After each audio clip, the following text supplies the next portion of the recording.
Hello friends, my name is Monica Fernandez. What caused the violence in Nepal? We are astounded by the violence in Nepal, which has claimed 70 odd lives. The Supreme Court building, the President's office, the Prime Minister's residence were torched. What led to this sudden violence? There has been simmering discontent against the Nepo kids, privileged, affluent kids of corrupt politicians who flaunt their wealth in flashy cars, sporting designer clothes and handbags. They throw lavish parties. The divide between the haves and the have-nots was widening. Some reports suggest that the US government had a hand in it in order to destabilize the area.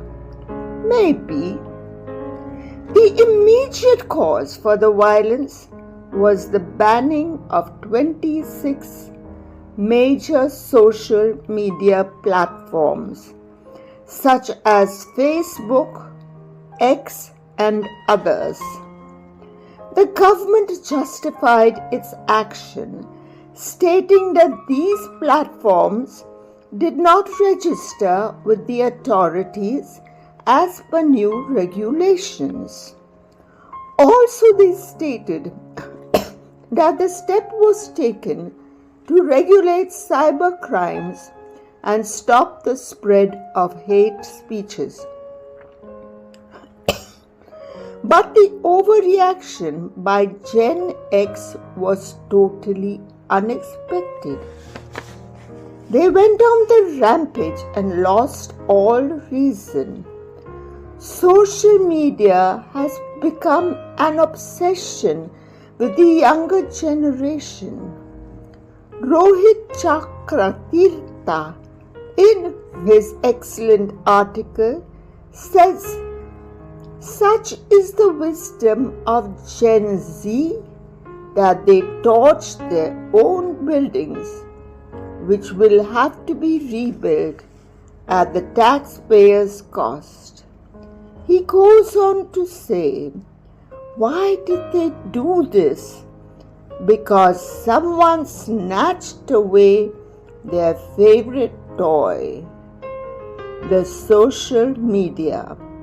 The typical reaction of spoiled children who throw a tantrum on not getting what they want. They were not deprived of food, water, or air, the essentials of life. But to them, the social media was an essential to living. I am a senior citizen and I lived quite happily without any electronic playthings when I was young. It was fun to hang around with friends, go for family picnics, and an occasional movie in a theater. We were happy with less, but this generation, glued to TV shows with celebrities flaunting their wealth for earning good money, wants more and more. New maids working in homes buy a mobile with their first pay, even though their family back home is in urgent need of funds. Parents of children as young as 2 years old nowadays don't want to spend time feeding their children by showing them books. Instead, they show them inane Tom and Jerry cartoons on their mobiles. Verbal communication has become a lost art. Instead, we communicate with impersonal WhatsApp messages and send pictures of what we eat at a fancy restaurant on Facebook. Earlier we were hooked to the idiot box, that is TV. Now it is the smartphone that unfortunately makes us less smart. This type of communication is superficial and does not help in fostering bonds between people. This generation spends hours on social media. Studies go for a toss. They indulge in video games and in a make-believe world. Reading has become an activity of the past. They are a pampered generation whose parents were too busy to spend time with them and impart values, but gave them gadgets instead. Today's generation doesn't have a minute to spare in an entire day for a prayer of thanksgiving to the Almighty, leave alone visit a place of worship. Gen Z is totally mesmerized by Western culture as depicted on TV and by the lives of rich and famous stars.